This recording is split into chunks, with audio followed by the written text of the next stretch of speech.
Now, I was there when the armistice was signed. And you probably know of Philadelphia history. Immediately after the armistice, when all the war business shut down, there was a period of very little work. And during that period, jobs were scarce, and there was a lot of competition between the Negroes of West Philadelphia and the feudal in North Philadelphia against the whites, the Italian particularly, of South Philadelphia. And there were some nasty riots in Philadelphia during that period. And where we were located, we could look over Walter Street Bridge and Chestnut Street bridges from West Philadelphia. And by the time we were getting there at work at 7 o'clock in the morning, we'd see whites chasing Negroes back over into West Philadelphia and Negroes streaming on back or down into South Philadelphia. An incident happened right in front of our building in which there was a pitched battle out there between blacks and whites.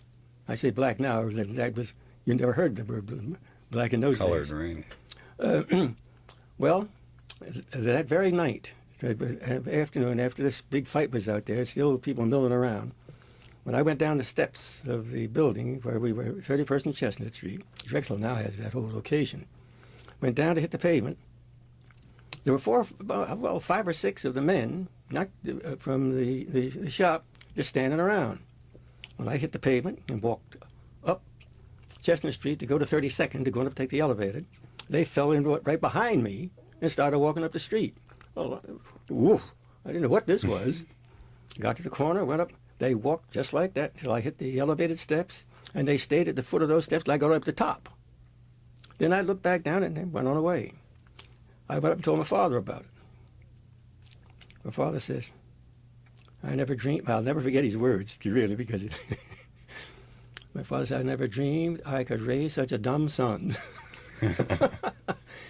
He said, don't you realize those men were walking up there to see to it that no harm came to you? They were protecting you? Well, sir. Okay. Next morning I went down there, and here were several of them down at the foot of the steps. And they did that the rest of that week.